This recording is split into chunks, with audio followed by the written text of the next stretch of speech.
Hi everyone, welcome back to my channel, or welcome to my channel if you've never been here before. Today I'm going to be talking about 10 encouraging ways you can get yourself out of a funk. I know that I personally go through it, as everybody does. We all have our moments, and so I wanted to share some of the ways that are most effective for me and have shown the most results, positive results for myself, so that I can help somebody else who might be going through it.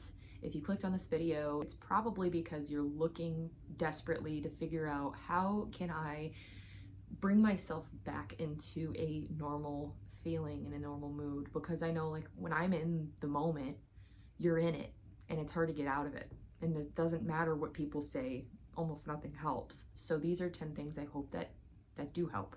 The first one is, a lot of us will turn to music, right? And I know in some twisted ways, for me, when I'm in a bad mood, sad mood, whatever, I listen to sad music, and that's definitely not helping, even if you like it, even if it's something that you prefer to listen to. Like, for me, I think it's beautiful sounding. It will go with the ambiance of my feelings. If you can, cut it out and listen to a happy song. Put on a song that makes you feel good or is upbeat. And a lot of the times it'll make you feel more motivated. It will somehow alter your brain to think, I am in a good mood, or things aren't so bad. And so that is something you could try, is turning on a happy playlist. That might help. The second thing is, if you're a reader, you can read a book or a news outlet or something, but just kind of like get your brain off of what you're actually thinking about at this moment and put it somewhere else. And so if you aren't hanging out with somebody, you can just read a book, and it will help get your mind out of it and into a different world. If you don't have one on hand, go to the library, get a library card for free, or use a library card you have. Get yourself a book for free and use that for your disposal. The third thing for me, big one, is either going for a run or a walk. If you're not a runner or you're not in the mood to run, just go walk. Go walk at a trail nearby, go walk at a gym, walk around your house, but get yourself up and going, because sitting in a fetal position at home isn't going to do anybody any favors. Getting up and getting some exercise in, even if it's minimal, will help you. I know for me, when I go for a run, I go faster when I'm upset. I get a good sweat in and I feel great when I'm done. I'm tired, but I feel healthy. I feel better.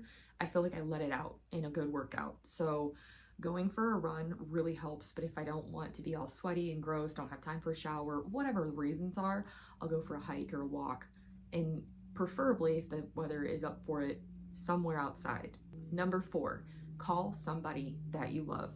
You could call someone you haven't talked to in a while and just touch base, catch up, whatever. Ask how they're doing. And it really helps to kind of build the connections with other people, get your mind off of it, talk about something else, and allow yourself to be able to either vent to people or just have someone there for you. So calling somebody up and just chatting. Number 5, turn on a podcast. So if you don't have someone to call, maybe everybody's at work or asleep at the time you need them, turn on a podcast, because it's almost as if you're a part of that conversation.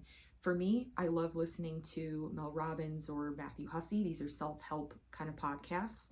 And that is even better, because they're offering you advice and encouraging you while they're talking to you, and kind of pep talking you also. And so I truly think that turning on a podcast helps, because it makes you feel part of a community, and that allows you to bring yourself out, at least in alter your brain to think about something else. Number 6 is to volunteer somewhere or help someone. So if you don't have like a volunteer program or event going on at the moment, you can volunteer your time to go get a grocery bag and go somewhere outside, start cleaning up trash. I do that around my house, public parks around the area. It will help. It really does heal.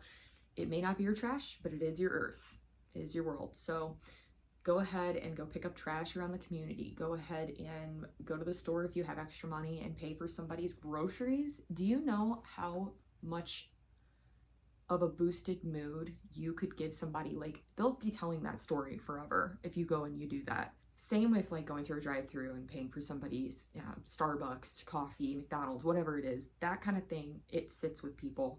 And if they're in a bad mood, puts them in a better mood. And even if, you're not noted for it or recognized for it. You know you did it internally.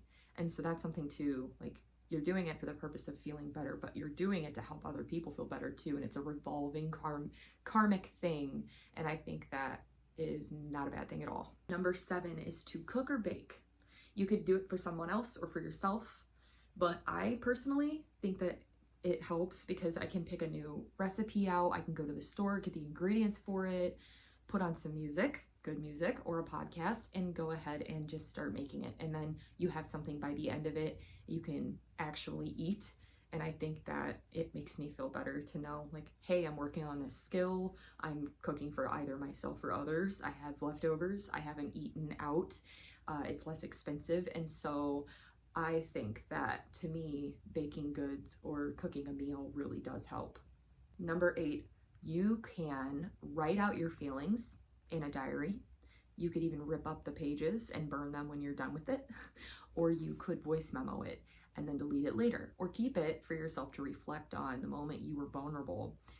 What were you thinking in that moment? And when you've come out of it, listen to it and go, man, I really shouldn't have been like this. Because I've done that a couple of times where I'm like, okay, I just need to say it. I need to say it out loud, but I don't want to say this to anyone else. So I'll just voice memo and listen to myself. And it makes you feel crazy, but you're not crazy. It's a great outlet. I think it helps because you're getting it out. You're not bottling it in. It's not just sitting in your brain. You're saying the actual words or writing them down, and then you vented it, and now it's done.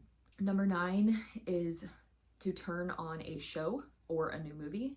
A obvious distraction, because this way you are putting yourself in the movie or a show, or YouTube videos. For me, a big one, a getaway for me, is looking up Universal Studios videos, roller coasters or walkthroughs, things of that nature, and engulfing myself in their trips so I can live vicariously through them as if I'm on a trip.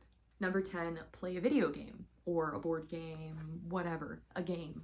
That obviously will get yourself out of the reality you're in and into a new one. A bonus additional item I wanted to share of help. So this is kind of 11 things, right?